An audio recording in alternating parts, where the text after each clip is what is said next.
October 7th, 2016. That date stays with me. It was a day when a seemingly safe Colorado neighborhood, nestled against the Rocky Mountains, became a hunting ground, a place where quiet darkness held a hidden predator. I remember reading the initial reports. Wildwood Heights, an affluent community, still asleep in the pre-dawn hours.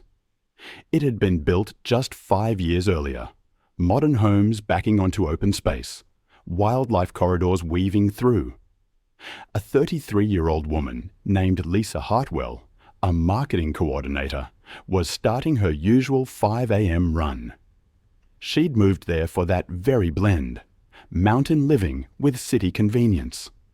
A dedicated runner, she kept a strict schedule, often rising before dawn to get in her 5 miles before work. It was her sacred time, a chance to clear her head in the crisp mountain air, taking in the views. But that autumn was unusually dry. Wildlife officials had warned of increased animal activity as deer, elk, and their predators ventured closer to human settlements in search of water. There had been mountain lion sightings, tracks in backyards, a large cat near the retention pond. Lisa had heard the warnings, but dismissed them. Typical mountain living concerns, she thought. She kept running, confident in the safety of her familiar streets. Mountain lions, cougars, pumas. They're North America's second largest wildcat species. Adult males can weigh between 115 and 220 pounds.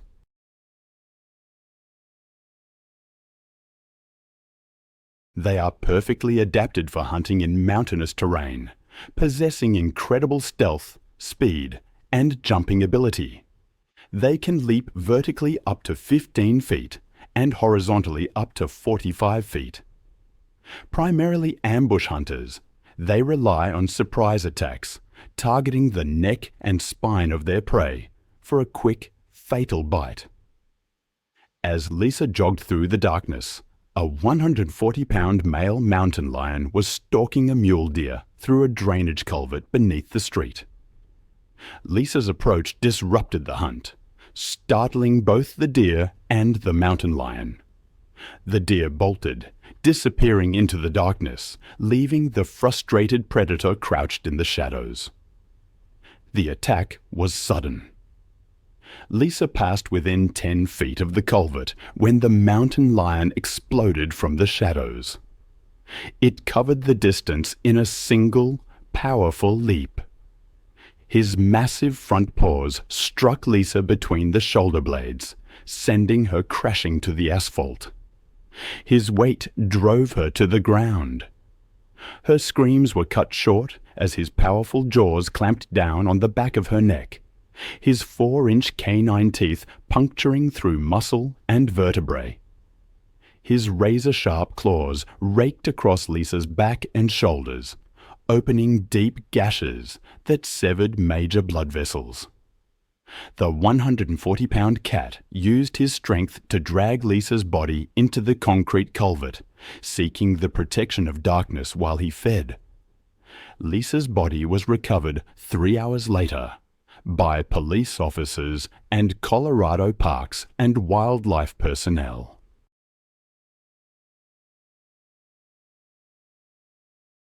The mountain lion had abandoned his kill as the search teams approached, retreating further into the drainage network. Lisa had died from massive trauma to her neck and spine. The mountain lion's killing bite was instantly fatal. The investigation revealed that Lisa had inadvertently interrupted the mountain lion's hunt, triggering the attack that cost her life. The mountain lion was tracked and euthanized the following day in the foothills above the neighborhood. Then there was Felicity Grant in August of 2017.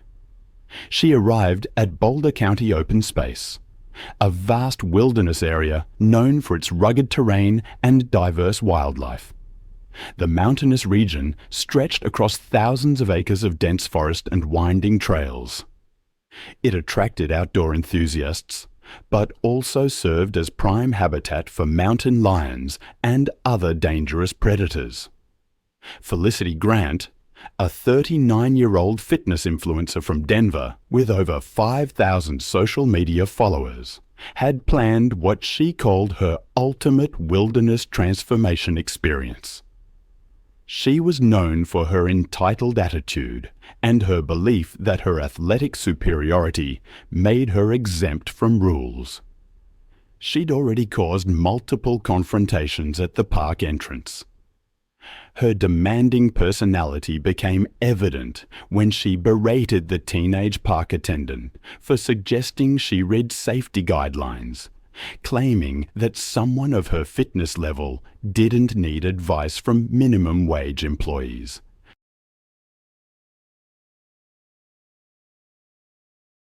Park Ranger Tom Bradley had attempted to brief Felicity on recent mountain lion activity during her permit application process.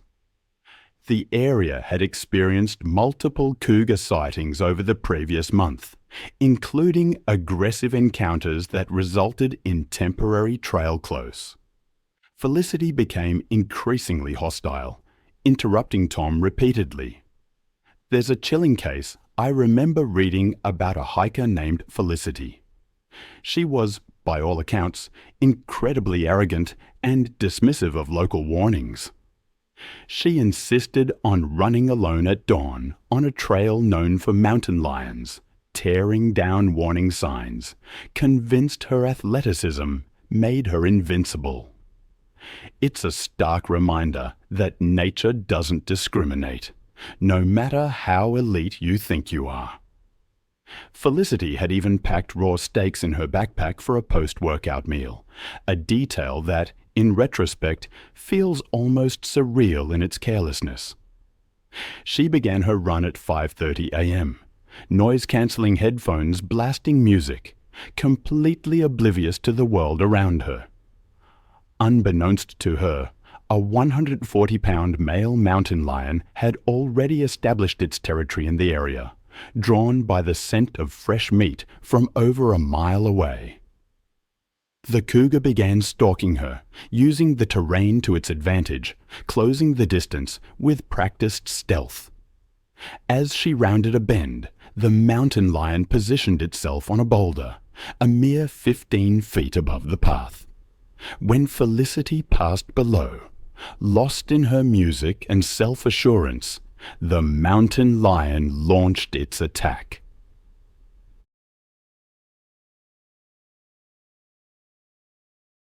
It struck from behind with tremendous force, claws raking down her back, front paws wrapping around her shoulders and neck.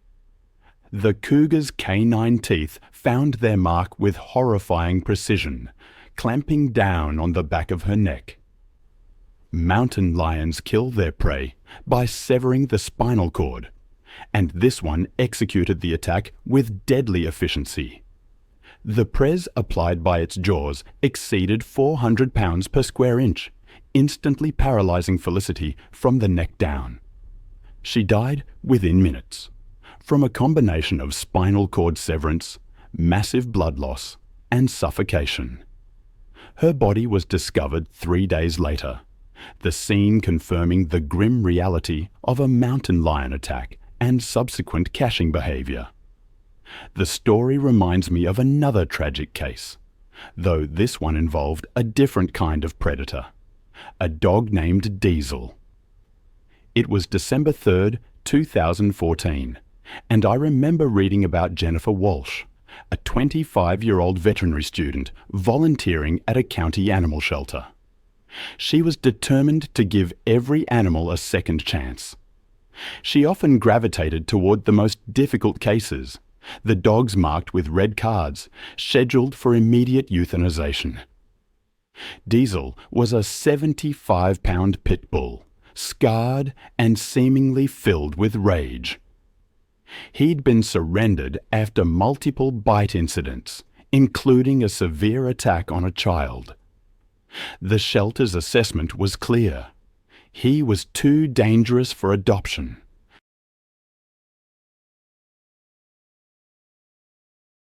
He was scheduled for euthanization on Monday, but Jennifer had been observing him for days, hoping to find some sign of a gentler nature beneath the aggression. She'd seen him pacing, growling, destroying toys, but she also thought she'd glimpsed moments of vulnerability when he pressed against the back wall, softening when he thought no one was watching. The shelter had strict protocols. Dogs like Diesel were never to be handled alone. But Jennifer had convinced herself that his aggression was fear-based and that he needed one-on-one attention. On that December afternoon, with staff and senior volunteers occupied, Jennifer made a decision that would ultimately cost her her life. She approached Diesel. The speed and brutality of that attack, it stays with me. Jennifer, a young woman with dreams of becoming a veterinarian, lost her life in a matter of moments. Her attacker? A dog named Diesel, deemed too dangerous to be adopted.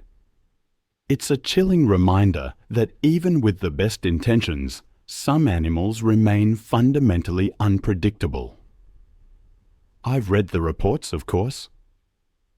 Jennifer approached Diesel's kennel with a slip lead and the key to the isolation room, a small, windowless space used for behavioral evaluations.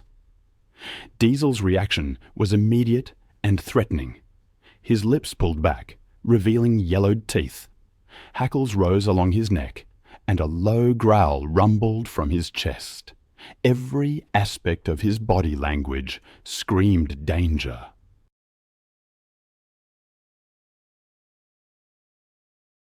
Jennifer's hands clawed desperately at the dog's head, but Diesel had been bred for combat.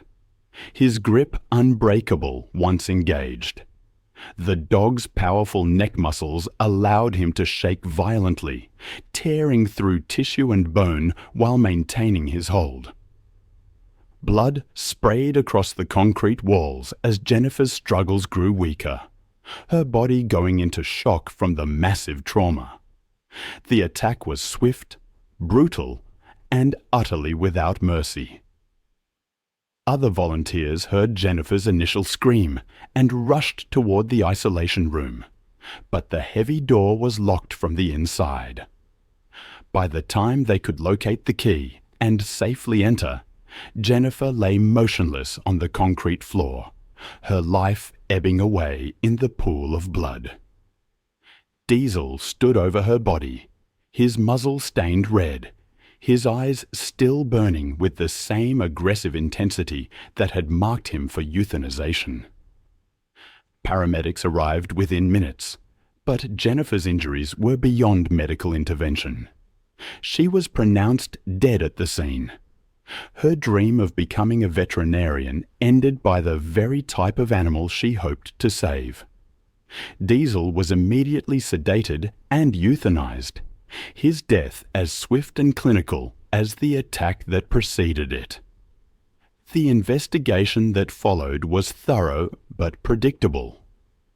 Jennifer had violated multiple safety protocols, ignored clear warning signs, and placed herself in a situation that experienced professionals would have avoided.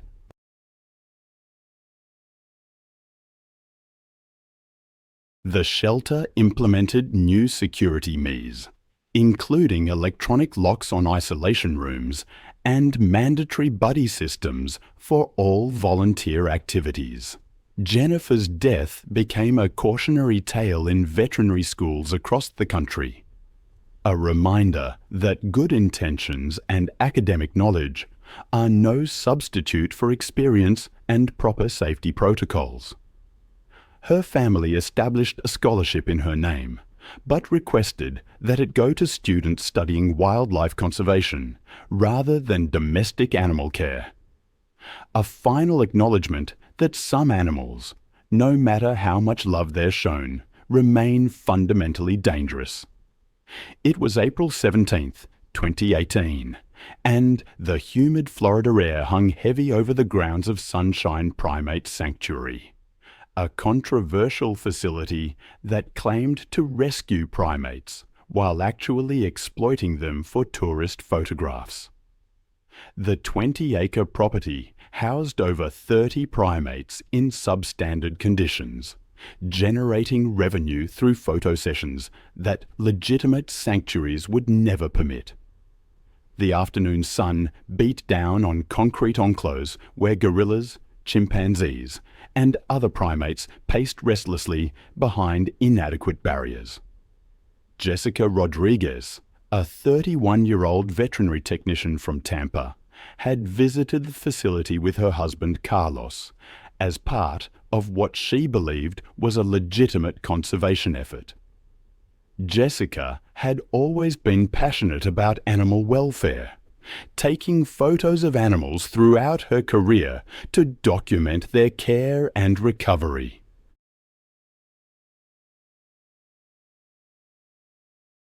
Her genuine love for animals had driven her to pursue veterinary technology training while working nights to support herself through school. Jessica had dedicated her career to animal welfare, earning her veterinary technology degree through years of hard work and sacrifice. Her passion for primate conservation had led her to volunteer at legitimate sanctuaries and support organizations working to protect great apes in the wild. Jessica genuinely believed that her visit to Sunshine Primate Sanctuary would help promote conservation efforts through the photo she planned to take. That afternoon, Jessica was participating in what the facility marketed as an educational encounter with King, a 350-pound silverback gorilla who had been acquired from a defunct research facility. The sanctuary's minimal safety maze consisted of a chain-link barrier that separated visitors from the gorilla's enclosure, with no additional protection or supervision from qualified staff. Silverback gorillas are among the most powerful primates on Earth. With adult males weighing up to 400 pounds and possessing the strength of 10 grown men, these magnificent animals are highly intelligent and emotionally complex. But they're also territorial and can become extremely aggressive when they perceive threats to their domain. I've seen the footage of gorillas shifting from calm to violence in seconds. It's a chilling reminder of their raw power. Their hands can crush, their jaws tear.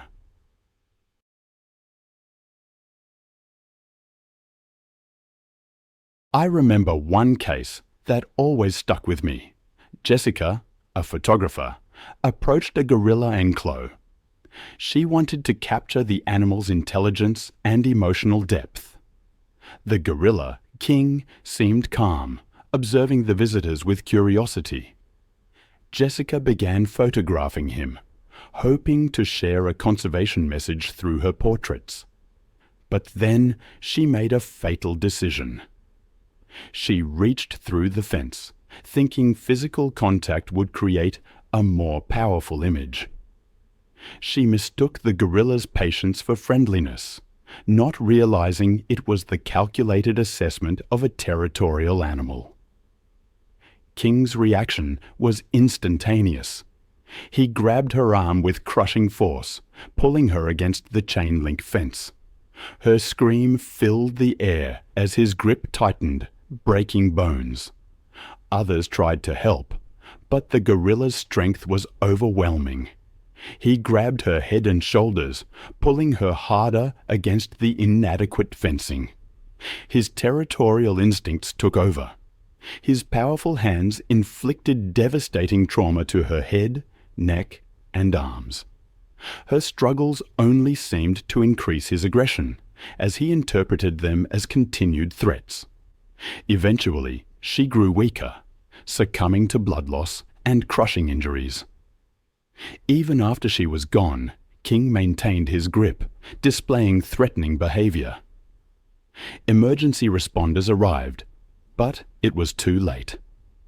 The investigation revealed the sanctuary was an illegal roadside zoo, exploiting animals and visitors.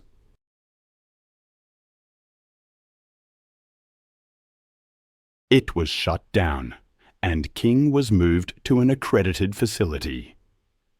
Jessica's death led to enhanced regulations for animal sanctuaries and stricter enforcement of wildlife protection laws. Her family established a foundation to support legitimate primate conservation efforts, ensuring her passion for animal welfare would continue. Then there's the story from March 18th, 2017. It was the first warm evening of spring in an upscale neighborhood in Asheville, North Carolina. Maria Santos, a 41-year-old single mother and dog walker, was making her rounds. She cared for the pets of wealthy residents, building a loyal clientele over 3 years. Her income from dog walking helped support her teenage daughter. The neighborhood, Mountain View Estates, was built on the slopes of the Blue Ridge Mountains, designed to blend with the surrounding forest. But recent construction had disrupted animal movement patterns, forcing wildlife to seek new routes through residential areas. The Wildlife Resources Commission had warned about increased bear activity, especially as animals emerged from hibernation. Maria was aware of the warnings, but had never encountered any dangerous animals. She carried pepper spray and had received training on wildlife encounters. That evening, she was walking 3 large dogs when she noticed unusual activity near some garbage cans. Black bears are common in North America, and mother bears are fiercely protective of their cubs.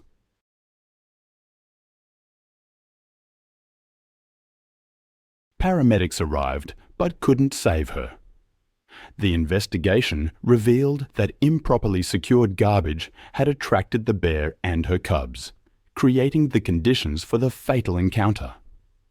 Wildlife officials determined the bear was acting defensively. The bear family was relocated. Maria's death prompted changes to waste management protocols, including bear-proof garbage containers and an early warning system for wildlife sightings. Then there was Rebecca Martinez on October 15, 2016.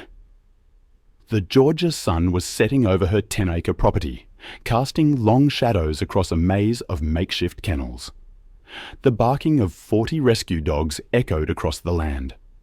At 34, Rebecca had spent 8 years building her unofficial sanctuary, taking in dogs that other shelters wouldn't touch.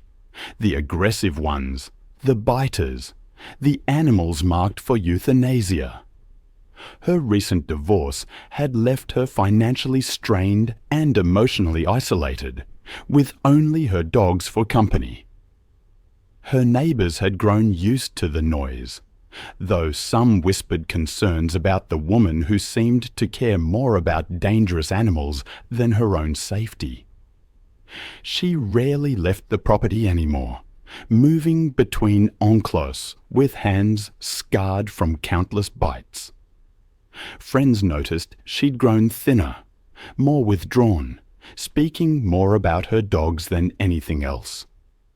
Her ex-husband had tried to warn her about the dangers, but she dismissed his concerns.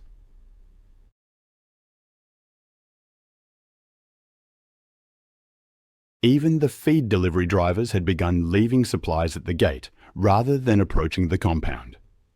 The main enclos housed her 3 largest rescues: Rex, a 90-pound pit bull mix, Titan, an 85-pound Rottweiler cross, and Scar, a 75-pound mixed breed. What Rebecca didn't realize was that these 3 had been forming an alliance, establishing a hierarchy that put them at odds with anyone who came between them and food. The warning signs had been there: the dogs sleeping closer together, sharing food bowls, displaying coordinated territorial behavior. They'd started following Rebecca's movements more intently during feeding times, their body language shifting from grateful anticipation to something more predatory. But Rebecca, exhausted from managing 40 animals alone, was too invested to see what was coming.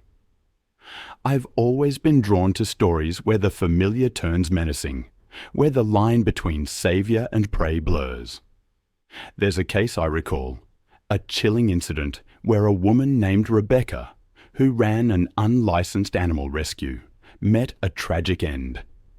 She dedicated her life to these animals, but it was a devotion that ultimately cost her everything. Rebecca's daily feeding routine was always the most dangerous part of her day. I can picture it now, the evening closing in, the air thick with humidity after a thunderstorm. She'd fill those buckets with kibble, the clanging metal sending the dogs into a frenzy.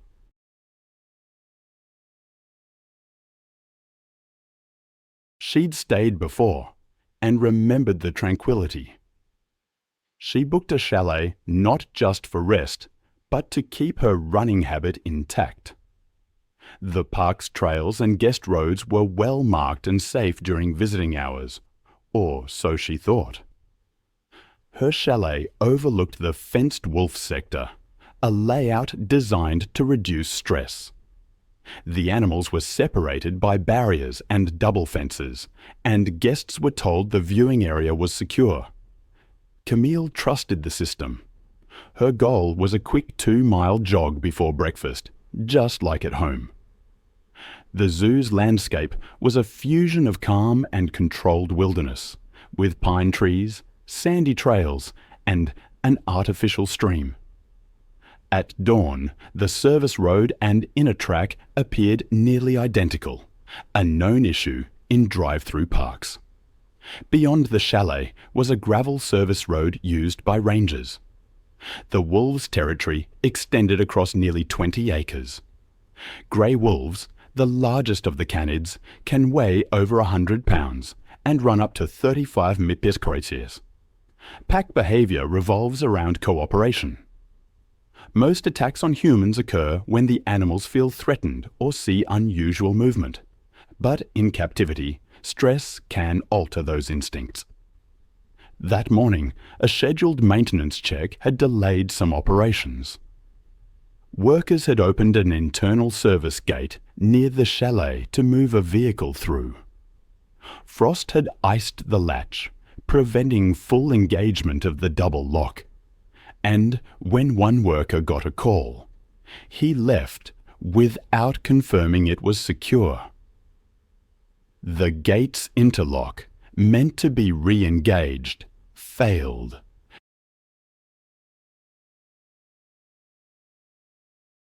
Around 7 a.m., Camille stepped outside with her phone and a water bottle. She jogged down the gravel path, seeing no posted signs. I can still picture the zookeeper in the observation tower. He radioed for confirmation, thinking the route was clear. Then, seconds later, the awful realization. The lone jogger was inside the wolf enclosure. It seems impossible now that Camille didn't see the warning signs, that she assumed the road looped back safely. By 7:20 a.m., she was nearly half a mile in, the road dipping slightly, flanked by pines. Unknowingly, she had crossed into the wolf enclosure. The wolves, restless after a cold night, were near the northern edge, stirred by the scent of human movement. At first, they didn't charge. They emerged from the trees, low to the ground, tails stiff, heads aligned. Camille slowed, confused. She'd seen them behind fences before, and thought the barrier must be nearby. But when they began advancing in a slow, deliberate arc, the shift in posture made her freeze. She turned, saw the empty stretch of gravel behind her, and started jogging back, faster this time. The wolves matched her pace, then accelerated. She broke into a sprint. The zookeeper watched as Camille glanced back once, Near a drainage trench, her foot caught on the uneven gravel, and she fell forward, hitting hard. Before she could push herself up, the lead wolf clamped down on her right thigh, pulling backward with a violent jerk.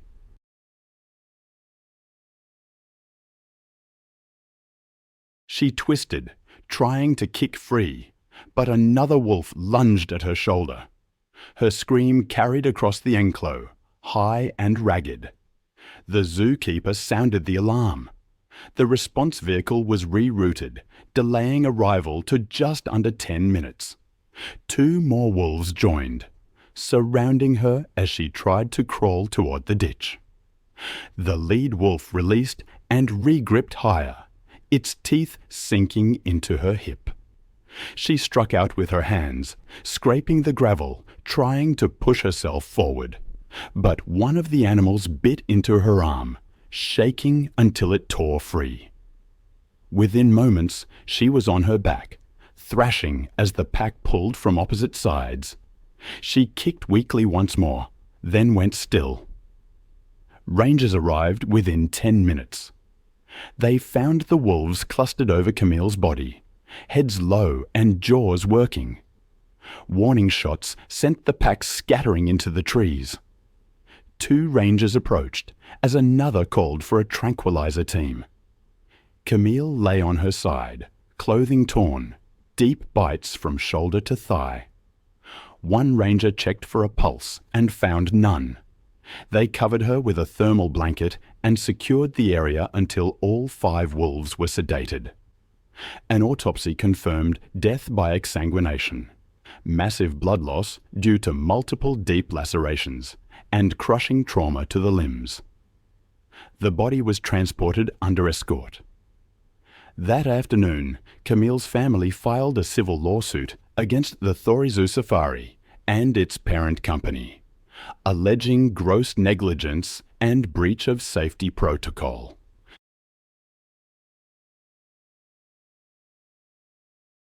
After a year of investigation and hearings, the court ruled in favor of the family.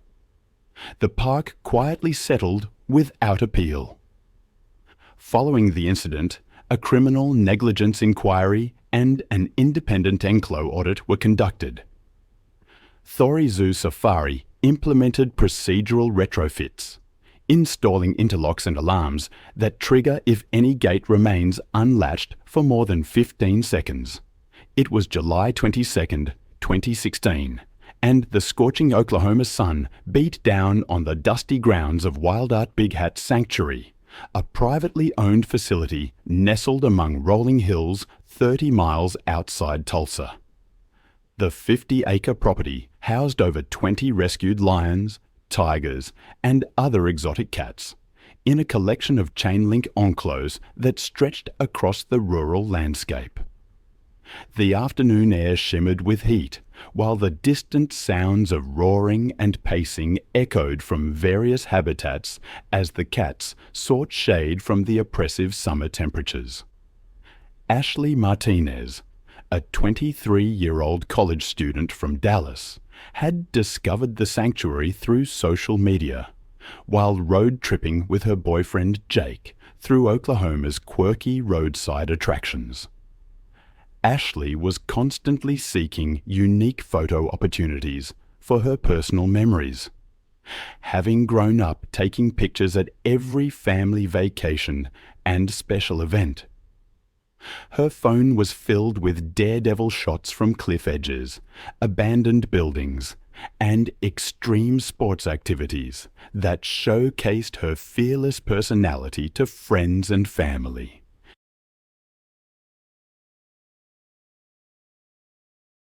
Ashley had grown up in suburban Dallas as the youngest of 3 sisters, developing a competitive streak that drove her to constantly push boundaries and seek attention through increasingly dramatic stunts. Her psychology major at Texas Tech University had given her confidence in reading people and situations. But her academic knowledge didn't extend to understanding animal behavior. That afternoon, Ashley and Jacob paid the sanctuary's fee for a close encounter experience that promised visitors the chance to observe big cats during feeding demonstrations and educational presentations. The facility operated in a legal grey area, offering interactions that legitimate zoos and accredited sanctuaries would never permit. It's easy to forget, I think, that African lions are apex predators that retain all their wild instincts, regardless of human contact or hand-rearing. Adult males can weigh up to 420 pounds and possess incredible strength, speed, and territorial behaviors that make them extremely dangerous in captivity. Lions are social animals with complex hierarchies, but they view humans as either threats to be eliminated or prey to be consumed. Their powerful jaws can deliver bite forces exceeding 650 pounds per square inch, while their razor-sharp claws can inflict fatal wounds with a swipe. I've seen the photos, I've read the reports, and the details always stay with me.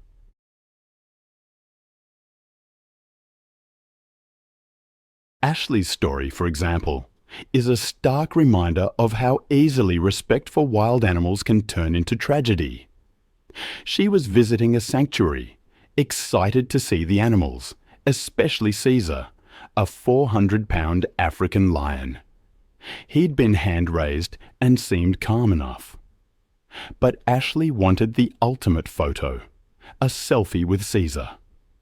She asked her friend to distract the owner while she climbed over the barrier. A 4-foot chain-link fence was all that separated her from the massive lion, who was resting only 10 feet away.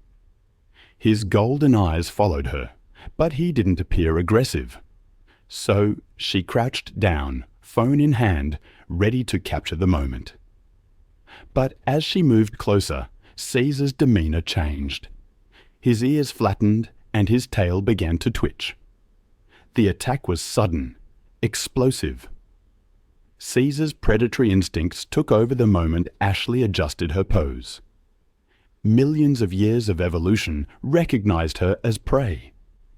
The lion launched himself, covering the short distance in a single bound. Ashley's phone flew from her hand as Caesar's paws struck her chest. His claws tore into her torso and shoulders, and his jaws clamped down on her neck, his teeth piercing muscle and vertebrae. Jake's screams brought the owner running, but it was too late. Caesar's aggressive posture made intervention too dangerous. Ashley's movements ceased within minutes.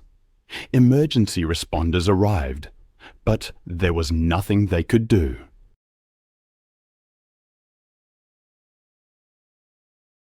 The facility was operating without proper permits and insurance, violating safety regulations. Caesar was relocated to an accredited sanctuary, but Ashley was gone. Her death prompted her university to implement enhanced safety education. The incident led to stricter regulations for exotic animal facilities. Then there's Giovanni Russo in Grand Paradiso National Park, northern Italy. He was an experienced alpine guide, leading trekking tours with his wife, Elena. He knew the mountains well, respected the wildlife, even the wolves that had returned after decades of absence. He believed predators avoided people. One weekend, he was guiding a pair of hikers. Someone left a pack of trail mix open near the fire pit. That night, Elena woke to rustling and a faint growl. She saw silhouettes around the fire pit, where the food bag lay torn open. Giovanni grabbed his flashlight and stepped outside. The beam caught 3 wolves standing over wrappers and crumbs. He shouted and waved his light, but they didn't scatter. One stepped forward, hackles raised. Giovanni shouted again, clapping his hands, closing the distance. The older female lunged, nipping at his forearm.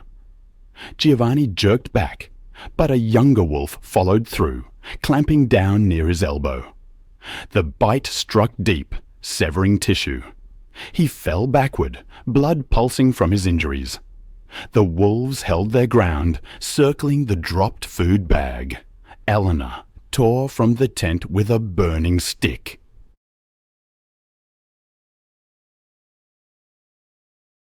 I've seen firsthand what happens when humans forget their place in the natural world. I remember reading the incident report. The Lawson family, Sundarbans National Park, July 15, 2016. It all began with a boat tour, the most expensive package available, booked by a woman named Genevieve Lawson. The Sundarbans, a vast mangrove delta in West Bengal, where the Ganges meets the Bay of Bengal, a UNESCO World Heritage Site, but also one of the world's most dangerous ecosystems. Saltwater crocodiles, venomous snakes, and, most notably, Bengal tigers uniquely adapted to this aquatic environment. Genevieve, a real estate agent from London, was, shall we say, determined. Despite warnings, she dismissed safety precautions, berated the local guide, Ravi, and demanded closer encounters with wildlife. The boat had safety barriers, but she saw them as obstacles to the perfect photographs. During the afternoon tour, Ravi spotted fresh tiger tracks. He cut the engine, urging silence, but Genevieve, frustrated by the distance, stepped over the barrier and into the chest-deep water, camera held high. Unbeknownst to her, a 400 lb male Bengal tiger was resting nearby. These tigers are ambush predators, exceptional swimmers, and this one had killed humans before. It slipped into the water, approaching Genevieve with only its eyes and nose visible. As she photographed tiger tracks, the predator closed in. The attack was explosive.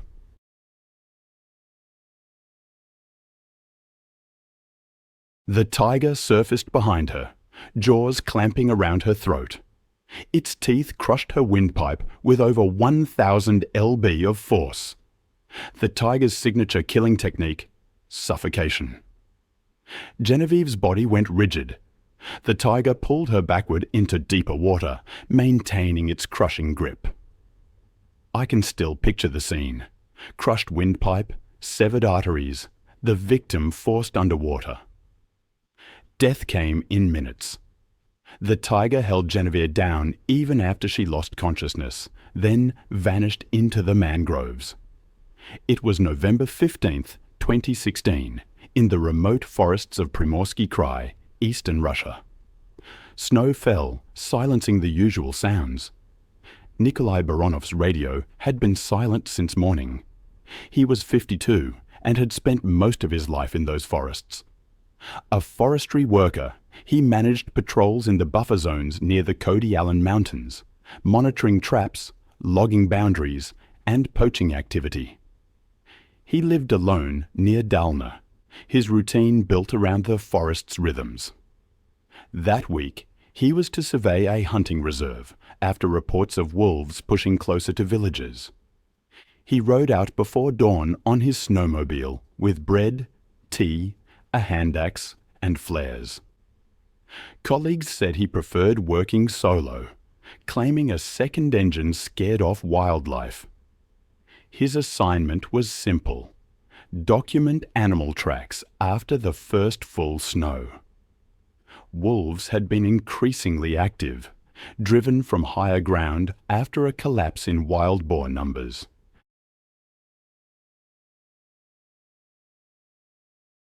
Wolves here could travel up to 20 miles in a single night, driven by hunger across frozen ground and sparse woodland. Their diets shifted with the season: deer in autumn, carrion, or smaller mammals. In the hard months of winter, when deep cold set in and prey vanished beneath ice or snow, instinct sometimes blurred into desperation. A human scent, faint and unfamiliar, might still trigger the same ancient reflex to follow, test, and close the distance. Locals warned of animals following sled trails at dusk. Nikolai heard the same warnings that morning, but didn't take them seriously. He had checked his flare gun, but left his rifle behind, citing its weight. By noon, weather had shifted fast, gusting snow and dropping visibility. His supervisor made several radio attempts that went unanswered, assuming battery failure from the cold. When evening came and Nikolai still hadn't returned, Yevgeny, a neighboring ranger and longtime friend, prepared to follow his route before dark. Evgeny rode out around 5 p.m. with a flashlight mounted on his snowmobile and a sidearm holstered under his coat. Tracks were faint but visible, a single snowmobile line winding north, then stopping abruptly about 800 meters from the ridge. There, the engine was half buried in snow, its headlights still faintly glowing. Prints showed that Nikolai had dismounted, perhaps to clear ice from the track. Around the site, another pattern emerged. Paw marks deep and overlapping, circling.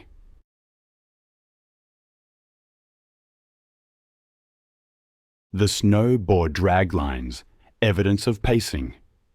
Then the circle tightened.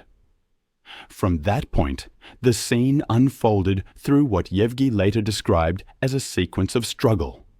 Human footprints turned erratic, moving backward. Closer inspection revealed a snapped branch at chest height and a torn glove 10 feet away. A smear of blood marked the snowmobile's side panel. 30 feet beyond, the snow showed clear impressions of multiple bodies pressing down. Wolves and man. The wolves had likely approached silently, using the cover of snowfall and wind. Initial bites were to the legs, pulling him down. Blood spray against nearby birch bark indicated arterial injury within seconds. As the attack progressed, the evidence suggested coordinated movement. Bite patterns indicated coordinated restraint from multiple angles. His jacket was shredded along the spine, showing where one animal had clamped onto his back, while another tore at the neck. Bootprints ended mid-stride, replaced by drag marks. Ivani followed them cautiously, revolver drawn. The forest was unnervingly still. He found the body 30 meters downhill near a frozen stream. The snow around it was flattened and red. The wolves had likely fed briefly before retreating. Later investigations showed that the surrounding prints showed at least 4 individuals, 2 larger adults, 2 smaller juveniles. Ivani radioed the base immediately.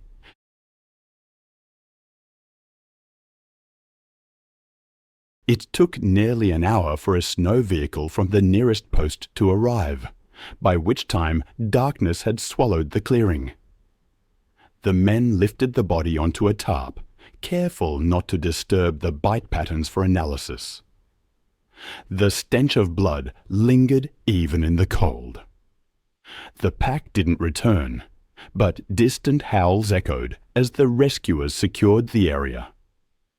Nikolai's remains were taken to Dalna for examination. Autopsy confirmed catastrophic blood loss with multiple punctures to major vessels and crushing trauma to the neck vertebrae, consistent with a fatal bite. Time of death was estimated shortly after the onset of the attack. The official report listed predatory behavior exacerbated by winter scarcity. Specialists noted that 2016 saw an unusual decline in prey density across the region. The incident received a single mention on regional news, framed as a tragic encounter during severe weather. There was no footage, only photographs from the recovery team that were never released publicly. It was June the 14th, 2015, and the Sunset Lake subdivision in suburban Tampa, Florida, was settling into another warm summer evening.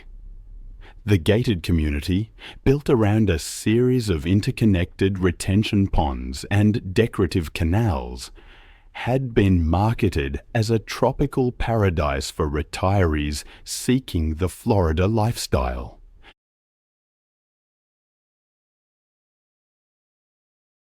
Walter Walt Kowalski, a 67-year-old retired plumber from Ohio, was enjoying his 5th year in the Sunshine State from the comfort of his backyard patio, which overlooked one of the community's scenic waterways. Walt had moved alligators have remained virtually unchanged for over 200 million years. Think about that for a moment. 200 million years. Perfectly adapted as ambush hunters in aquatic environments, they are a force to be reckoned with. Adult males can reach lengths of 14 feet and weigh over 1,000 pounds. Their jaws capable of exerting over 3,000 pounds of press per square inch. It's a primal power that demands respect. I remember reading about a tragic incident in Florida, a place where the line between human development and the natural world often blurs. A man named Walt had moved to Florida after selling his plumbing business. He was drawn by the promise of year-round golf, fishing, and outdoor living, something impossible during Ohio's harsh winters.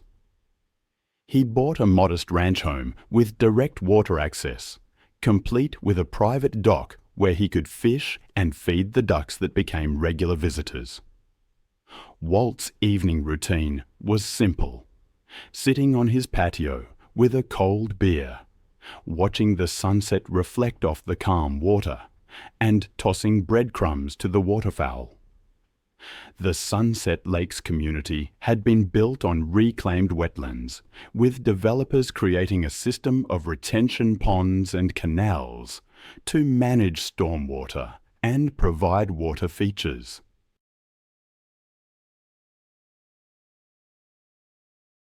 These waterways were connected to natural creek systems that flowed into Tampa Bay, creating corridors for wildlife to move between developed and undeveloped areas. Recent heavy rains had raised water levels, bringing increased wildlife activity to residential areas. Walt had noticed more alligators in the community's waters, but he'd learned to coexist with them, like most Florida residents. His regular duck feeding, however, had created a reliable food source, attracting waterfowl from throughout the area. One evening, Walt was relaxing on his patio when he noticed that his favorite fishing lure had become tangled in the vegetation near his dock. He waded into the knee-deep water, using a long-handled net to free the snagged lure. He'd done this many times over the past 5 years without incident, confident that the shallow water near his property was safe. But this time was different. The attack came from directly beneath Walt as he stood in this canal, focused on retrieving his lure. A 12-foot male alligator, submerged motionless near the dock for over an hour, waiting for ducks, exploded upward. The reptile's jaws clamped down on Walt's right leg with bone-crushing power, instantly fracturing his femur and severing major arteries. The alligator immediately initiated its signature death roll, spinning rapidly in the water while maintaining its grip. The violent rotation dislocated Walt's hip and pulled him fully into the canal.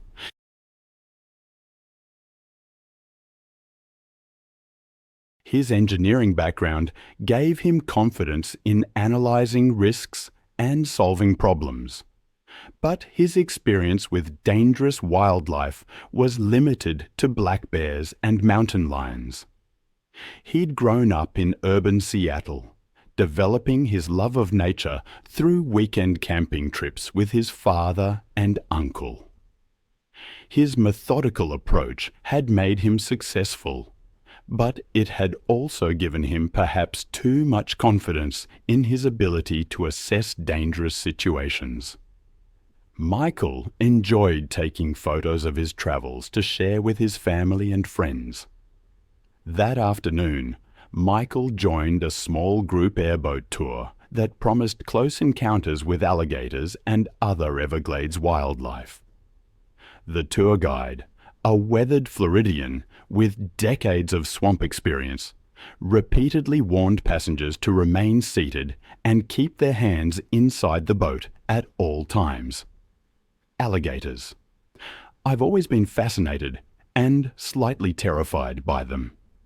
Their ability to explode from the water with 3,000 pounds of pres per square inch is a primal image that sticks with you. They are perfectly adapted ambush hunters in aquatic environments.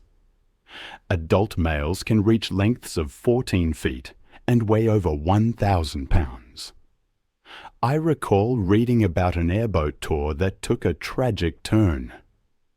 It had been progressing smoothly for nearly an hour when the guide spotted a massive alligator sunning itself on a mud bank, only about 20 feet away.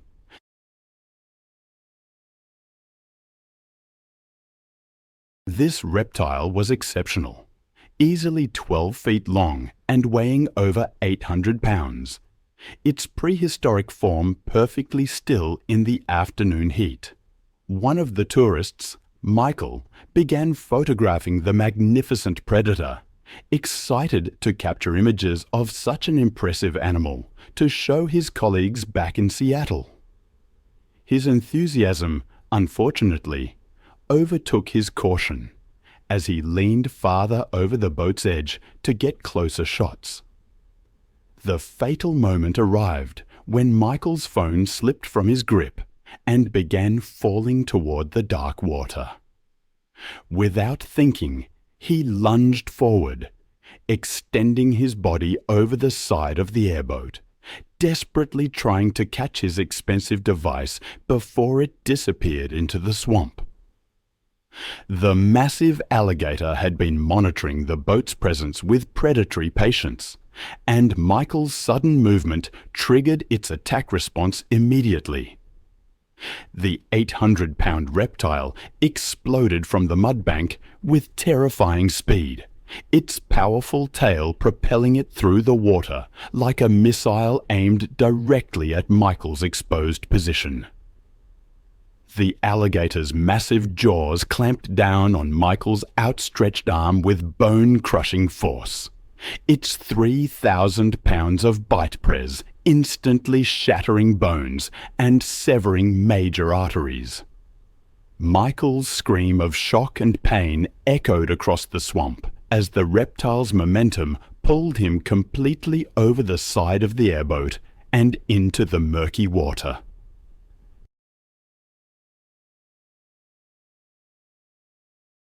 The tour guide and other passengers grabbed desperately at Michael's legs, trying to pull him back into the boat, while the massive alligator maintained its crushing grip on his arm.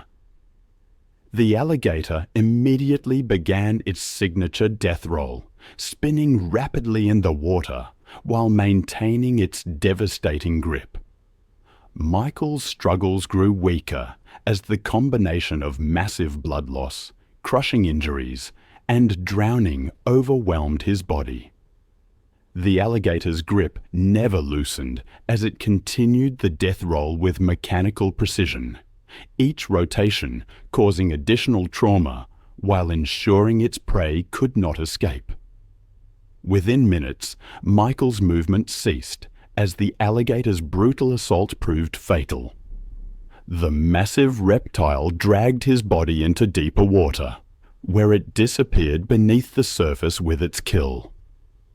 Emergency responders arrived within the hour, but Michael's body wasn't recovered until the following day, when wildlife officials located the massive alligator and retrieved the remains. The tour company immediately implemented physical barriers around all passenger seating areas and enhanced safety briefings for future tours. Michael's death prompted his family to advocate for stricter safety regulations in the wildlife tourism industry. The incident highlighted the deadly consequences of ignoring safety warnings around apex predators and became a cautionary tale about the dangers of prioritizing photography over personal safety.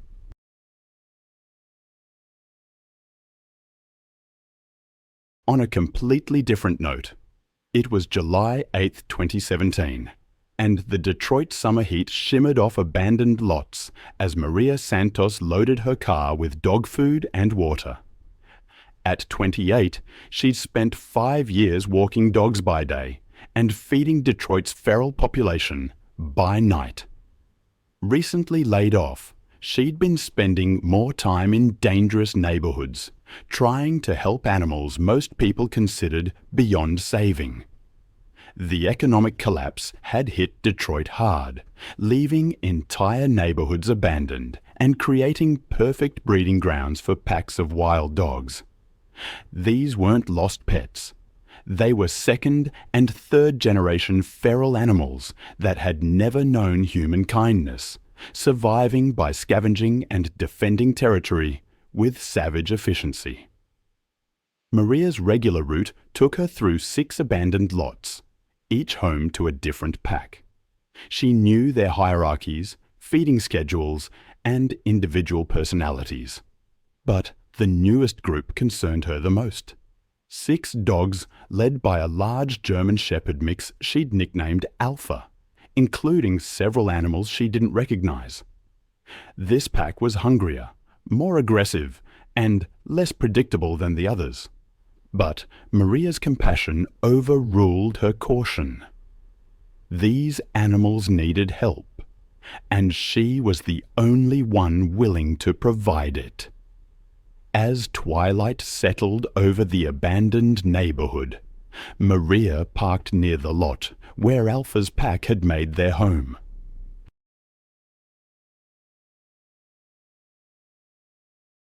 The area was a wasteland of broken concrete and waist-high weeds, perfect cover for animals that had learned to hunt and hide. Maria had been feeding this pack for 3 weeks, always maintaining a safe distance. But tonight felt different. The dogs seemed more agitated, their movements more coordinated, their attention more focused on her than the food. What she didn't realize was that pack dynamics had shifted with the addition of 3 new dogs, animals that saw humans not as providers, but as competitors. Alpha emerged from the shadows first, his 80-pound frame moving with predatory grace. Behind him came the others, a scarred pit bull mix, 2 smaller dogs, and 3 newcomers whose breeds were impossible to determine. Their eyes reflected the dim streetlight like mirrors. Maria began distributing food as always, tossing handfuls of kibble in different directions to prevent fighting. But tonight, the strategy backfired. Instead of dispersing to eat, the dogs began to see. I've seen firsthand what happens when animals revert to their most basic instincts. It's a chilling thing to witness, how quickly the veneer of domestication can vanish. I remember reading about Maria, a woman who fed a pack of stray dogs near her abandoned neighborhood. She thought she was helping them. But one day, when she tried to break up a fight between 2 of the dogs, the alpha male, Alpha, turned on her. It wasn't that he suddenly hated her.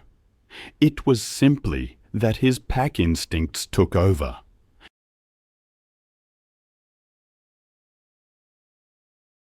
He saw her as competition. 80 pounds of muscle slammed into her, and within moments the entire pack was upon her. Her screams went unanswered in that desolate place. These weren't pets gone bad. They were wild animals who'd learned to see humans as either threats or prey. By the time they were done, there was nothing left to save. It took 3 days to capture the dogs, and they were euthanized soon after, deemed too wild to rehabilitate. That story stayed with me, and it resurfaced when I began researching the case of Kendra Sullivan. On September 8, 2015, she arrived at the Namba Island Chimpanzee Sanctuary in Uganda, a refuge for orphaned chimps on Lake Victoria. The sanctuary offered a semi-natural environment for these intelligent creatures to live in social groups. Kendra, a wildlife photographer, was there to document the rehabilitation work. Her friend, Amy Chen, a filmmaker, accompanied her.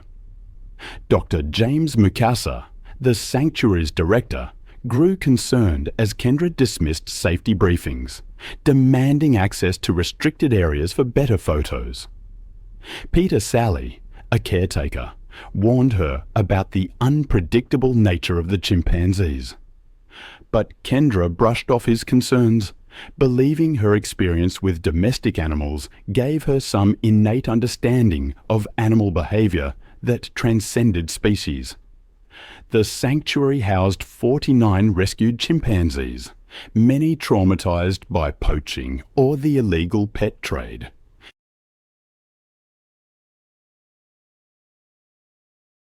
Despite their rehabilitation, these animals retained all the instincts and physical capabilities of their wild counterparts. Chimpanzees are incredibly powerful. They possess strength 5 times greater than an adult human.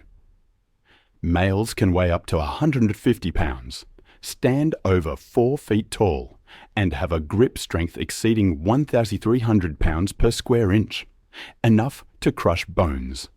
And their canine teeth are over 2 inches long. During a tour, Kendra grew frustrated with the viewing restrictions. She wanted access to the maintenance areas where staff entered the enclosure.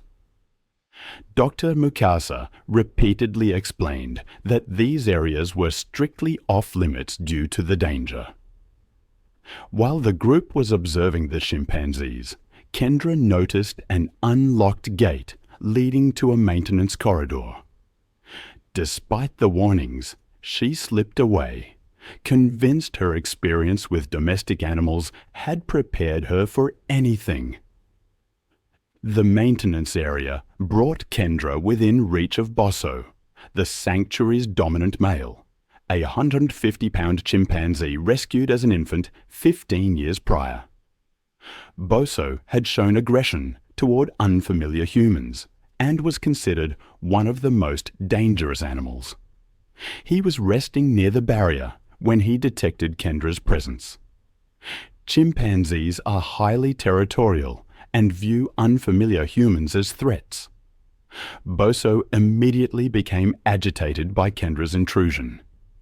When she approached the barrier and raised her camera, Bosso interpreted it as a challenge. His response was immediate.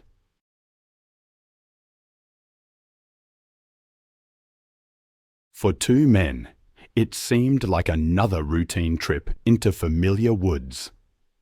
David Lasky, a part-time wildlife photographer, and his cousin Jeff were heading out to retrieve SD cards from trail cams.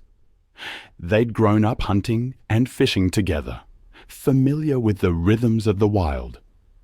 They'd heard distant howls before, but believed wolves avoided humans by instinct. I still think about that wolf attack sometimes. A flare, hissing in the hand of a man named Jeff, swinging in wide arcs. It forced the wolves to retreat, but it was too late for his cousin. Jeff had been trying to save him, pressing on a wound that was simply too deep. Within a minute, the movement stopped. He used his phone to call for help, the reception cutting in and out, until a faint signal reached a nearby ranger station. Authorities arrived about 40 minutes later by snowmobile. they found Jeff sitting beside the body, shaking uncontrollably. Wolf tracks surrounded the site, leading back toward the tree line. The official report listed the cause of death as blood loss from femoral artery trauma, consistent with large animal bites. The implicated pack was later trapped and relocated. Wildlife biologists suggested the wolves had been defending a food cache, not actively hunting, but the distinction mattered little to those who saw the aftermath. It was December 9th, 2018, a warm winter evening in Canyon Vista, a suburban Los Angeles community.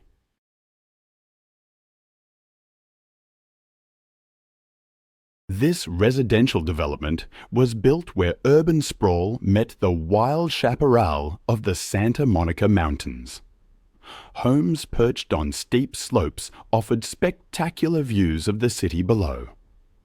A 16-year-old high school junior and varsity basketball player named Kevin Chen was running late after practice.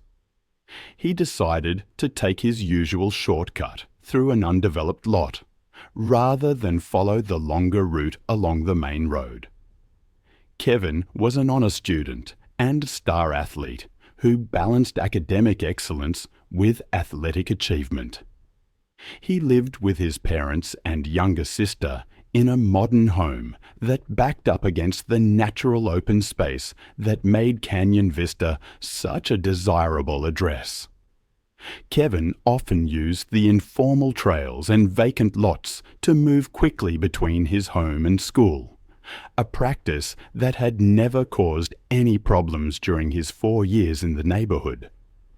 But the Canyon Vista area had been experiencing increased wildlife activity following a series of devastating wildfires that had burned thousands of acres in the surrounding mountains. The fires had displaced numerous predators, forcing them to seek new territory and food sources in areas they had previously avoided. Local authorities had issued warnings about mountain lion sightings in residential areas, but most residents viewed these as routine precautions rather than serious threats.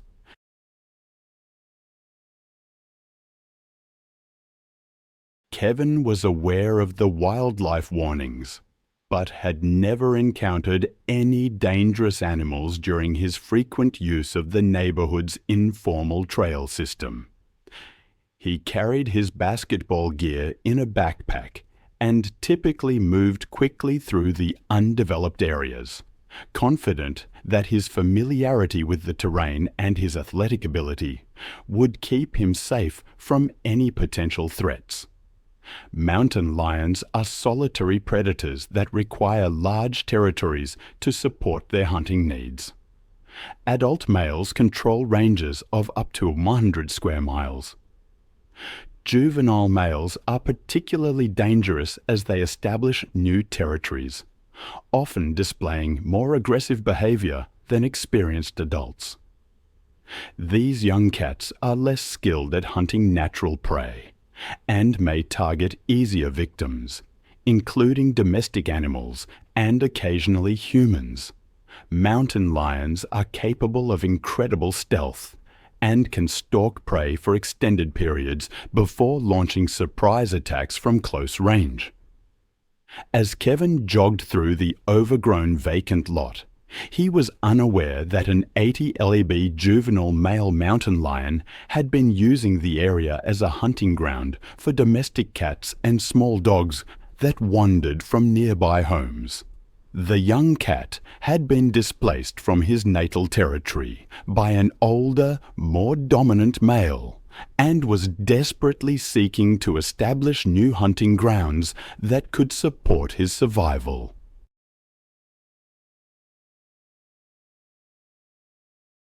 The mountain lion had been stalking Kevin for several hundred yards, moving silently through the dense brush while staying downwind to avoid detection.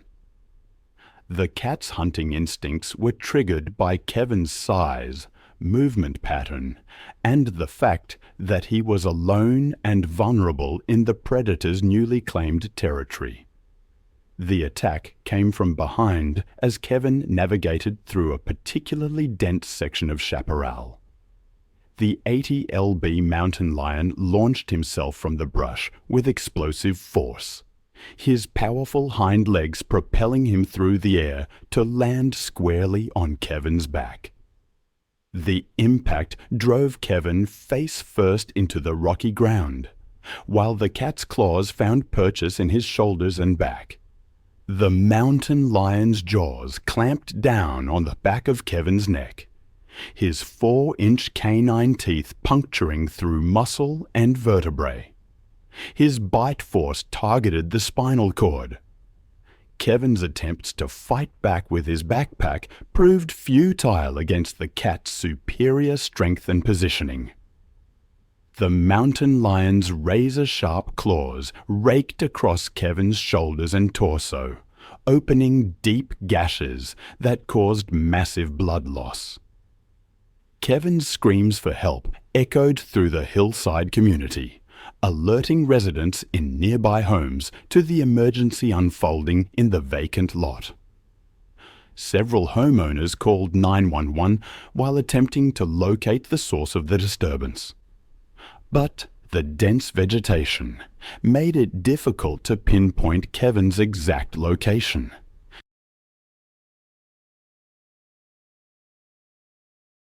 Brandon began posing for his camera, which was mounted on a tripod and set to take photos automatically. Then came his fatal mistake, crouching down next to the barrier and extending his hand towards Sasha, believing his confident demeanor would demonstrate dominance over the apex predator. The tiger's ears flattened slightly against her head, and her tail began twitching. Sasha's attack was swift and devastating. The moment Brandon moved suddenly to adjust his pose, the tiger's hunting instincts activated with explosive force. Sasha launched herself at the barrier with tremendous power, her massive paws striking the chain-link fencing, while her razor-sharp claws found purchase on Brandon's extended arm. The tiger's incredible strength pulled Brandon against the barrier, and her powerful jaws snapped at his position through the fencing. The tiger's claws raked across Brandon's arm and shoulder, opening deep gashes that immediately began bleeding profusely. Her crushing grip prevented any possibility of retreat. The ranch owner rushed to intervene, using emergency protocols to distract Sasha and force her to release her grip. But the tiger's claws had already caused catastrophic damage to Brandon's arm and shoulder, severing major arteries and causing massive blood loss. Brandon collapsed from shock and blood loss within minutes of the attack, his physical conditioning proving useless against injuries that no human could withstand.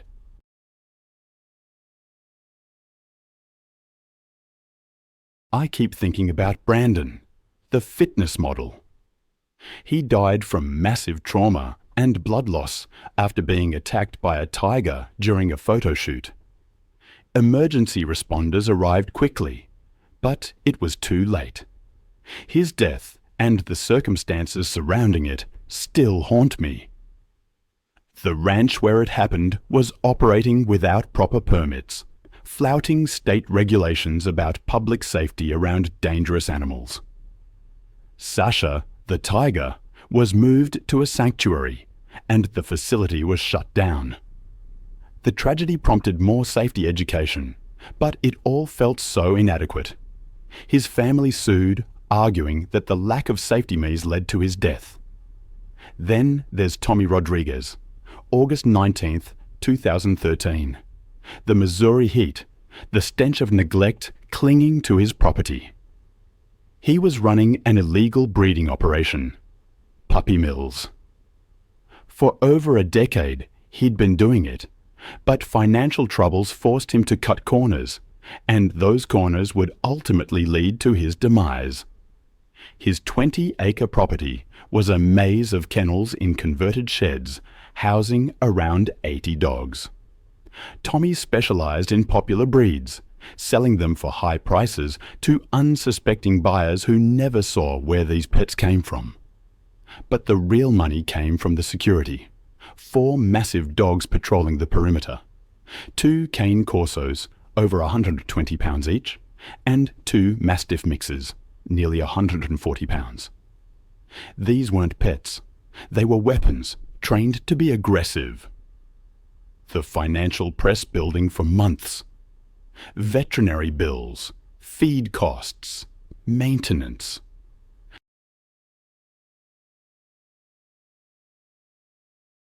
It all ate into his profits.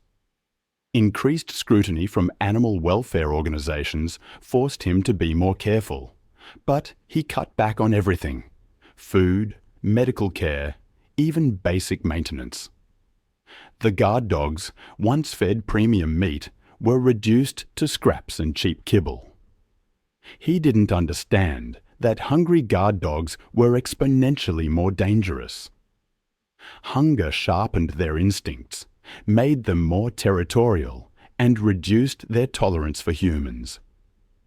The 4 animals that had once been content to patrol now viewed everything, including Tommy, as competition for scarce resources. The dogs had been showing signs of increased aggression for weeks. They'd begun fighting over food, marking territory more aggressively, and showing less deference to Tommy's commands. A smarter operator would have seen the warning signs, but Tommy was desperate, distracted, and dangerously overconfident. On that sweltering August night, Tommy made his final rounds, checking on breeding females and security systems. It was past midnight. He carried a flashlight and a metal rod, but his mind was on financial calculations, not the danger lurking in the shadows. The guard dogs had been without food for 3 days, not by design, but because Tommy had been too busy with a sick litter. Their hunger had reached a critical point. They weren't guard dogs anymore. They were predators looking for their next meal. Tommy's mistake was approaching the area where he kept the guard dogs without proper precautions.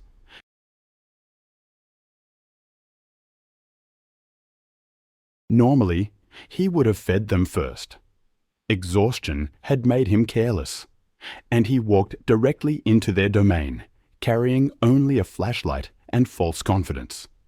The attack began when Brutus, the larger cane corso, emerged from the shadows. His 125-pound frame moved silently, his head lowered in a hunting posture.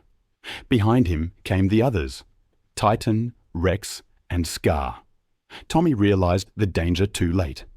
As he turned to retreat, Brutus launched himself forward, clamping down on Tommy's left eye. The impact drove Tommy to the ground, his flashlight spinning away.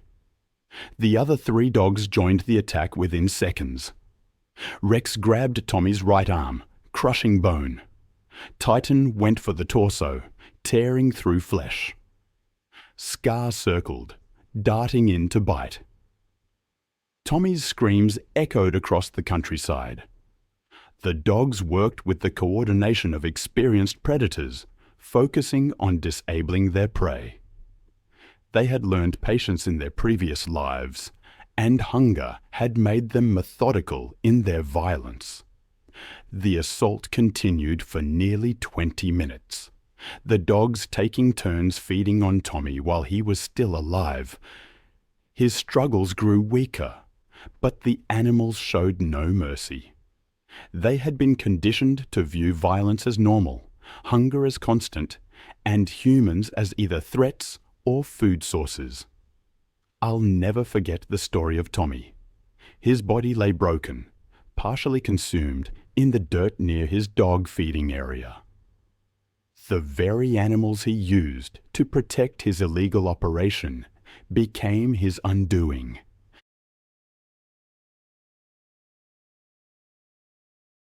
His guard dogs, temporarily satisfied, retreated, their aggressive nature unchanged. For 3 weeks, his remains went undiscovered, a horrifying feast for the pack. The other dogs, trapped in kennels, starved. The stench of death led authorities to a scene of unimaginable horror. Tommy's remains were scattered. Dozens of dead and dying dogs filled makeshift kennels. The 4 guard dogs were shot on sight. The investigation revealed a massive illegal operation, breeding females in deplorable conditions, puppies dying from neglect, and financial records showing sales of sick animals across state lines. The surviving dogs, too far gone, were euthanized. Tommy's death ended one of Missouri's largest puppy mills, but at a terrible cost. The animals he exploited turned into his executioners, their hunger twisting them into monsters. Then there was Roberto Mendez. It was August 22nd, 2014, and the Cypress Point community in Florida shimmered in the summer heat. This gated development, built on reclaimed wetlands with artificial lakes, was luxury defined. Roberto, a landscaper, worked alone to maintain the pristine grounds. He'd built his company from nothing, supporting his wife and 2 children. He took pride in his work, known for his attention to detail. Cypress Point had been built on former Everglades wetlands, with decorative ponds connected to natural waterways. These artificial lakes were stocked with fish and surrounded by tropical landscaping.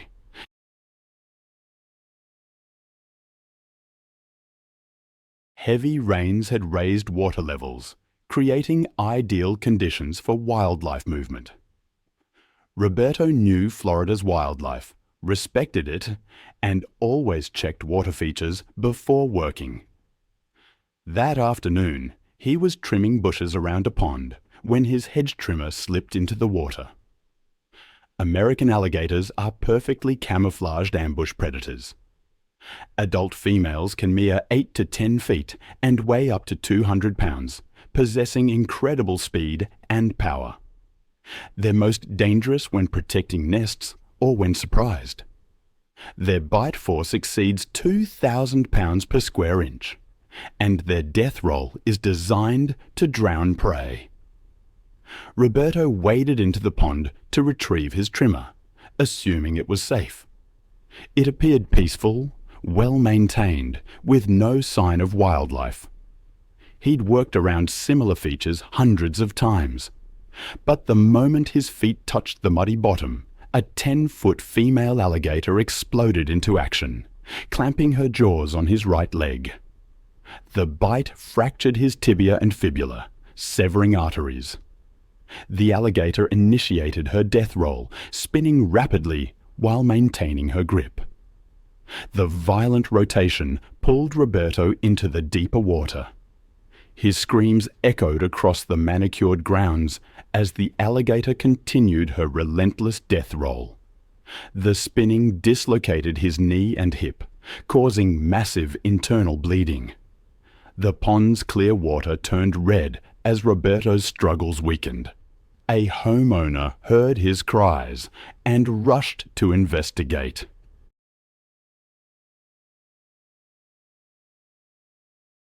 I've spent years studying how the wild can reclaim even the most manicured spaces. I've seen firsthand how quickly nature can turn on us. One case that always comes back to me is that of Roberto, who met his end in an ornamental pond. Just as witnesses saw the final moments, an alligator dragged him into the deepest part. His attempts to reach the surface were futile as the reptile maintained its grip, rolling him relentlessly. Within minutes, Roberto drowned, the massive blood loss and trauma overwhelming his body. Emergency responders arrived within 15 minutes of the homeowner's 911 call, but it was too late. Wildlife officers spent hours capturing the 10-foot female alligator, which had retreated into the pond's vegetation after her attack. The reptile was eventually relocated to a remote part of the Everglades, far from any human settlements. The investigation revealed that the ornamental pond's connection to natural waterways allowed the large alligator to enter the residential area undetected. Roberto's death led to immediate changes to Cypress Point's water feature management, including barriers between decorative ponds and natural drainage systems, as well as new safety protocols for maintenance workers. Then there's the story of Tara Whitfield, who arrived at the Neptune Islands off the coast of South Australia on March 22, 2017. It's one of the world's most famous great white shark diving destinations.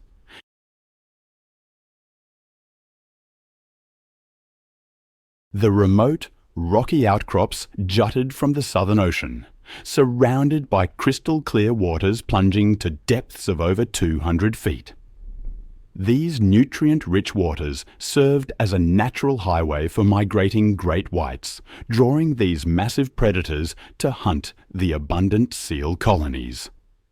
Tara, a 38-year-old marine biology graduate student from Los Angeles, had booked the most expensive shark cage diving package available. Almost immediately, she began making unreasonable demands. Known for her entitled attitude and belief that money could buy her anything, she berated Captain Steve Morrison and marine biologist Dr. Lisa Chen multiple times during the morning briefing. Her boyfriend, Brad Mitchell, watched uncomfortably as Tara screamed at the crew for what she called their pathetic safety restrictions. Captain Morrison, with 18 years of experience operating in those dangerous waters, had dealt with difficult clients before, but Tara's aggressive behavior and complete lack of empathy alarmed him. She repeatedly demanded that the protective cage be removed entirely, claiming she had paid premium prices and deserved unrestricted access to the sharks. When Dr. Lisa Chen attempted to explain the life-threatening dangers, Tara dismissed her as an incompetent employee who was clearly jealous of successful people. Tara had convinced herself that her graduate student status and expensive booking fee entitled her to special treatment.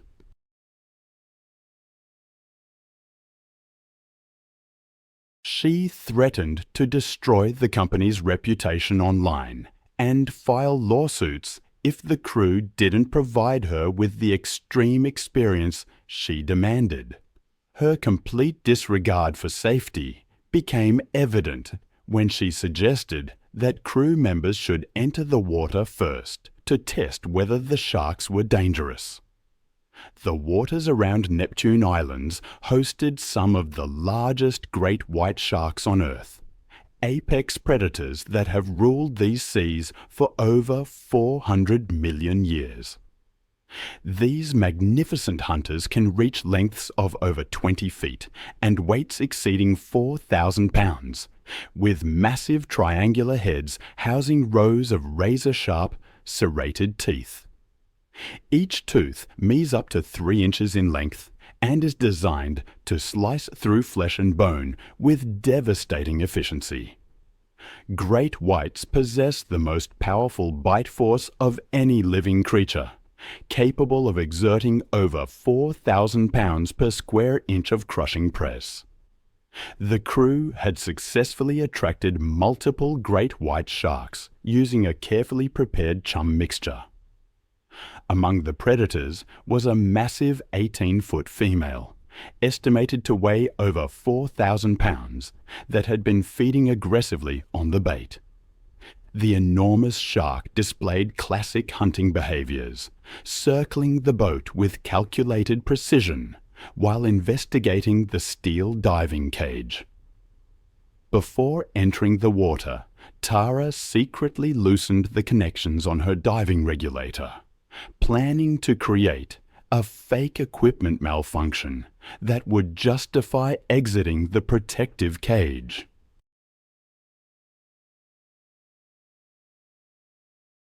She believed she was clever enough to manipulate the situation to get the unrestricted shark access she felt entitled to.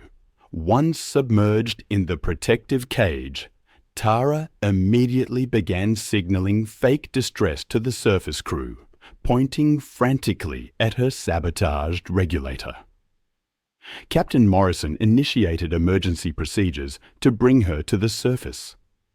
But instead of ascending, Tara swam away from the cage toward the feeding sharks, believing her superior intelligence made her invulnerable. Her erratic swimming movements created the exact type of distressed prey behavior that triggers great white hunting instincts. The massive female great white detected Tara's panicked swimming immediately and abandoned the chum bait to investigate this new potential prey. The enormous predator approached from below at speeds exceeding 25 miles per hour. The shark's assault was swift and devastating. Rising from the depths like a living torpedo, the great white struck Tara from below with tremendous force, its massive jaws opening to reveal rows of gleaming, serrated teeth. The impact drove Tara upward as the shark's jaws clamped down around her torso with bone-crushing press. The razor-sharp teeth sliced through her wetsuit and deep into her chest and abdomen. The crushing bite force of 4,000 pounds per square inch shattered Tara's rib cage instantly, puncturing both lungs and severing major blood vessels throughout her torso.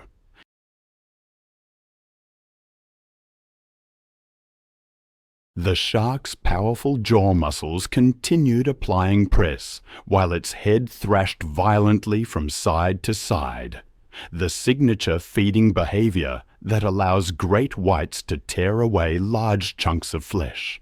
The violent shaking motion severed Tara's body at the waist, separating her upper and lower torso. I've seen what these animals can do. The power in their jaws, the speed of their attacks. I remember reading a case once where a woman's entitled belief that money could override natural predator behavior proved fatally wrong.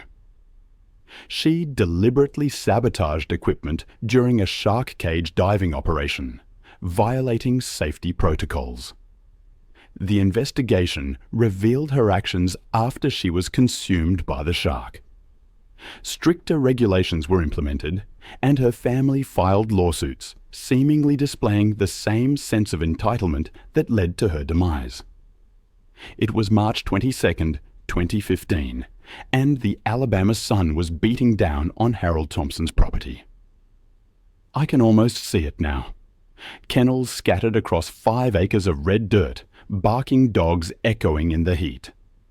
Hank, as he was known, was 71. He moved slowly between the enclos, carrying water with the confidence of 20 years of dog breeding. He and his wife, Martha, had built their operation from nothing, specializing in Rottweilers and German Shepherds. What started as a hobby had grown into a modest business, with 8 breeding females and 3 males producing litters they sold across the southeast.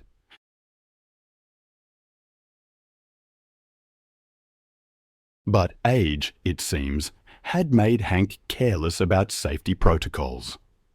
In his younger days, he would never have entered a kennel alone, especially with breeding males during territorial phases. The centerpiece of their operation was Brutus, a 130-pound Rottweiler. His massive frame made him their most sought-after stud. At 4 years old, he was in his prime, with a bloodline tracing back to German working dogs. His offspring commanded premium prices from buyers seeking protection animals. Recently, Brutus had been showing increased aggression.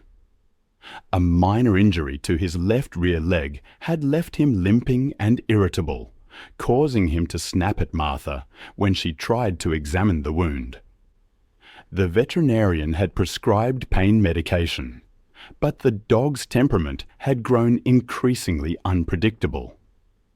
Martha had expressed concerns about Hank working alone with Brutus, especially given the dog's recent mood changes.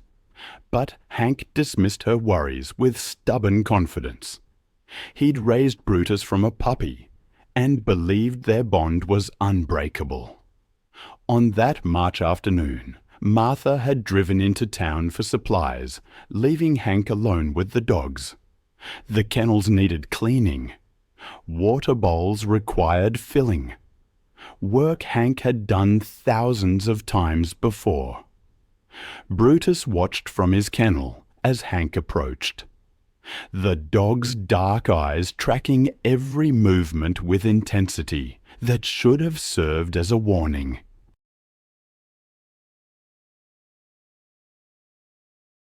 The animal was panting heavily despite the shade, his injured leg causing him to shift uncomfortably. Pain has a way of making even docile animals unpredictable, and Brutus was far from docile. Hank unlocked the kennel gate and stepped inside, bucket in hand, his attention focused on the dirty water bowl in the corner. He'd performed this routine hundreds of times. But today, Brutus was different. The dog's ears were pinned back, his tail held low, his massive body coiled with tension. As Hank bent down to clean the water bowl, his back turned to the dog, Brutus made his decision. There was no growling, no warning, just 130 pounds of muscle launching through the air with devastating force. The impact drove Hank face first into the concrete floor, his bucket clattering away as Brutus's jaws found their target. The dog's teeth sank deep into Hank's throat, crushing his windpipe and severing major blood vessels in a single catastrophic bite. Hank's hands clawed desperately at the animal's massive head, but Brutus had locked on with predatory determination. The dog's powerful neck muscles allowed him to shake violently, tearing through tissue and bone with mechanical efficiency. Hank's screams were cut short by the damage to his throat, replaced by a wet, gurgling sound that grew weaker by the second. Blood pooled beneath his body as Brutus continued his attack, driven by instinct spread into his lineage for generations.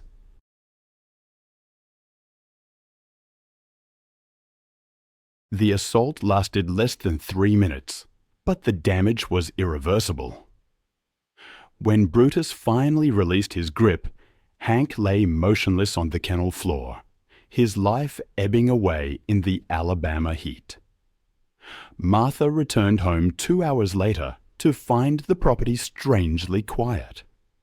She called out for Hank as she walked toward the kennels, but received no response.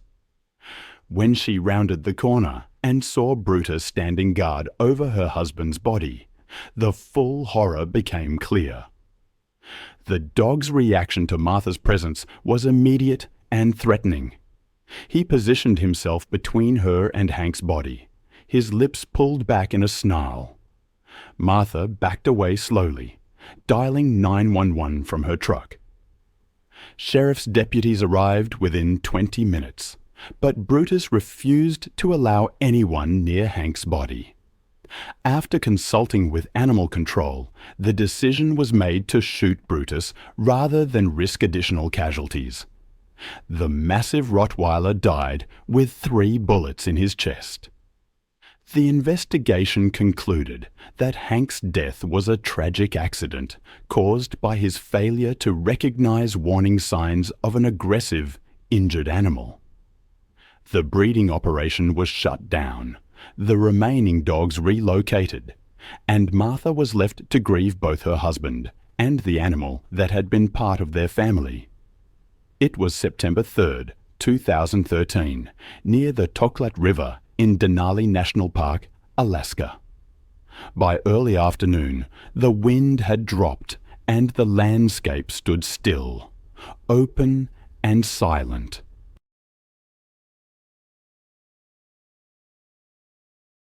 They rarely approached people, living on caribou, hares, and ground squirrels. But when prey grew scarce or human scent carried traces of food, curiosity sometimes lingered. That week, rangers had posted advisories near trailheads, noting that several hikers reported wolves trailing them at a distance. Sarah had likely read those postings when she signed out, though no record showed she changed her route. Her confidence in her precautions was understandable. Statistically, Denali's wolves avoided confrontation. Around 4 p.m., a tourist group in a vehicle on the park road spotted a lone figure standing on a gravel bar below the ridge. The hiker waved, later confirmed to be Sarah, before continuing upstream toward where her camp was located. She reached her final GPS coordinate sometime before 4:45 p.m. The last photos on her recovered camera showed the river valley and the wolves following the caribou.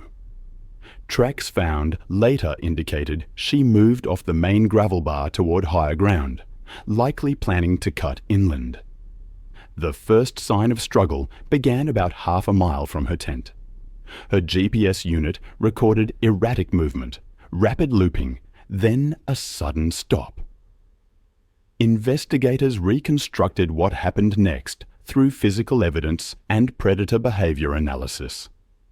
The wolves had diverted toward her position once the herd passed out of sight.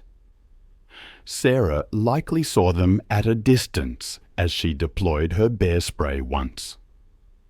Residue was detected on nearby vegetation.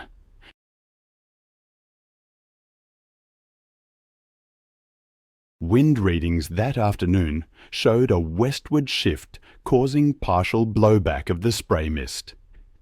It worked briefly, driving the wolves about 20 feet back before the cloud dispersed. They began to circle again, emboldened by the fading chemical scent. One flank of the group approached from behind, following her retreat up a shallow embankment. Handprints pressed deep into the soil showed she climbed in haste. Blood marks began at the top of the slope. One wolf had likely lunged first, grabbing her backpack or arm. The straps were torn clean through, consistent with a pulling force rather than a cut. A second wolf joined, aiming lower, its bite breaking the skin along her thigh. She tried to fight back. The spray canister lay spent beside her pack, but the group coordinated, one attacking from the rear, the others darting forward. The ground at the site was churned with soil and hair, suggesting several minutes of movement before she was forced down. Analysis of tissue marks later revealed crushing bites to the neck and shoulder, consistent with a killing grip, the kind wolves used to suffocate large prey. Her jacket was shredded, and the torn sleeve recovered 20 feet away still held fragments of skin and fabric. Search efforts began that night with both ground crews and a helicopter dispatched after rangers noted her vehicle unmoved. The aircraft spotted a disturbed patch of gravel near the Tlat Channel the next morning.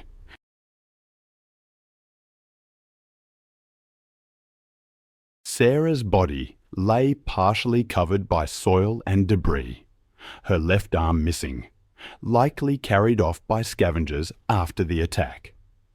They collected the camera and other items for analysis and later confirmed through timestamps that her final photograph was taken just 6 minutes before the estimated time of death.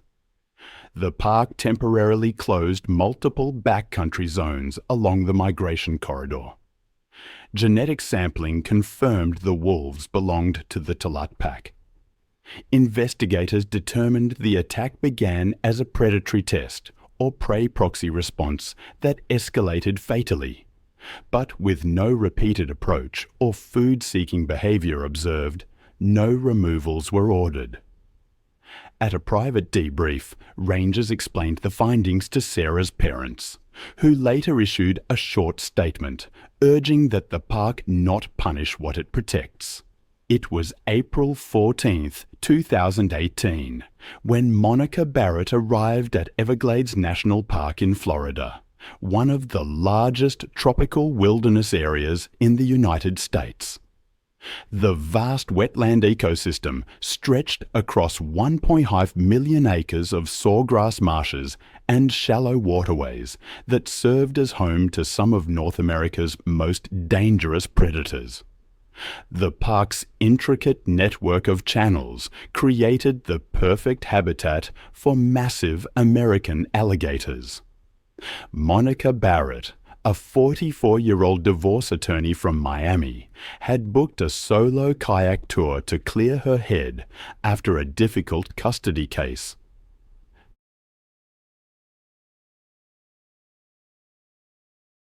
That lagoon was a nesting area for a massive 12-foot bull alligator.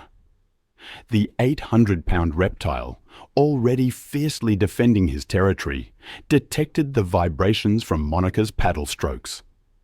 The alligator launched itself from the water, its jaws clamping down on her kayak, capsizing it and throwing her into the murky water.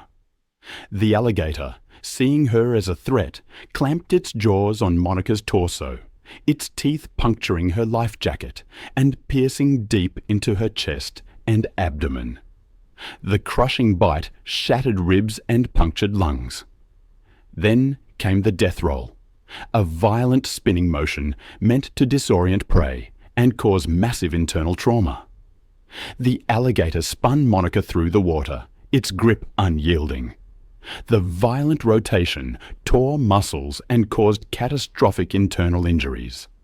The death roll continued for over a minute. Her lungs filled with water.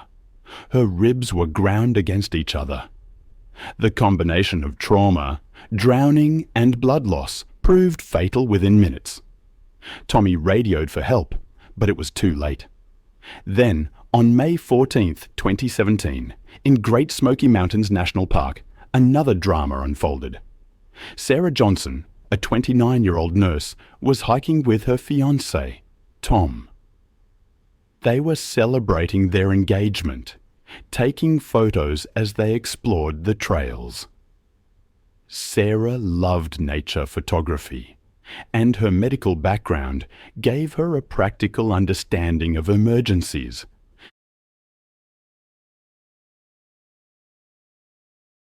They were hiking through an alpine meadow when they spotted two black bear cubs playing in the tall grass, with no mother in sight. Sarah knew this was a rare photo opportunity. Black bears are the most common bear species in North America. But I've learned that a mother bear with cubs? She's something else entirely. Exponentially more aggressive, more territorial than any solitary bear. I read once that a female bear will attack without any warning, simply to defend her young. She views any human presence near her cubs as a mortal threat. And she believes, with every fiber of her being, that it must be eliminated immediately. They possess incredible strength and speed, capable of running up to 30 millimillimeters through even the densest forest. Sarah and Tom were on an engagement trip, hoping to make some incredible memories. Sarah, eager, began photographing some adorable bear cubs from what she thought was a safe distance. But her excitement at capturing such rare footage led her to gradually move closer, hoping for better shots. Tom, wisely, repeatedly urged her to keep her distance, to leave the area altogether.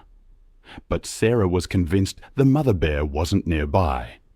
The cubs, oblivious, continued their playful behavior, wrestling and tumbling through the meadow grass while Sarah documented their every move. Her photography session continued for almost 10 minutes, and she captured dozens of images. And where Sarah made her fatal mistake.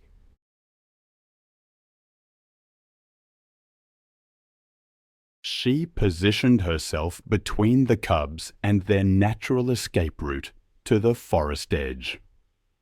As she moved to get a better angle for her shots, she unknowingly blocked the path the cubs would take to reach safety if they were threatened. This triggered the protective instincts of their mother, who had been watching from the tree line. The mother bear's charge from the forest was swift and, I imagine, terrifying. The 200-pound female covered the distance to Sarah's position in seconds, her powerful legs propelling her massive frame with surprising speed, while her territorial fury focused entirely on eliminating the perceived threat to her cubs. Sarah attempted to retreat when she finally saw the charging bear, but her foot caught on a fallen log, and she tumbled backward, still clutching her camera. The mother bear reached Sarah's position before she could regain her footing, striking her with bone-crushing force. The bear's massive paw connected with Sarah's back, her razor-sharp claws raking across Sarah's spine and shoulders, while the impact shattered several ribs. Sarah's camera flew from her grip as the bear's enormous weight pinned her to the ground. Her attempts to call for help were silenced by the crushing prise on her chest.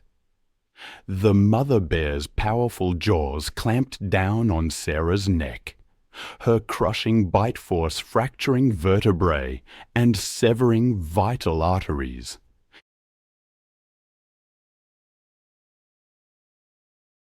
The bear's protective instincts drove her to continue the assault until she was certain the threat to her cubs had been completely eliminated. Within minutes, Sarah's movement ceased as the mother bear's brutal assault proved fatal. The protective mother remained near Sarah's body for several more minutes, ensuring the threat was neutralized before gathering her cubs and disappearing into the dense forest. Park rangers arrived over an hour later in response to Tom's emergency call, but Sarah was already dead from massive trauma. The bear family was tracked but left undisturbed, as wildlife officials determined the mother had been acting within normal protective behavioral patterns when defending her young.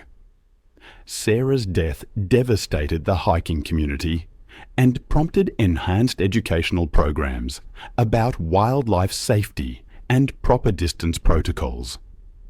Her family established a foundation promoting wilderness safety education, ensuring her passion for conservation would continue through enhanced protection for both wildlife and outdoor enthusiasts.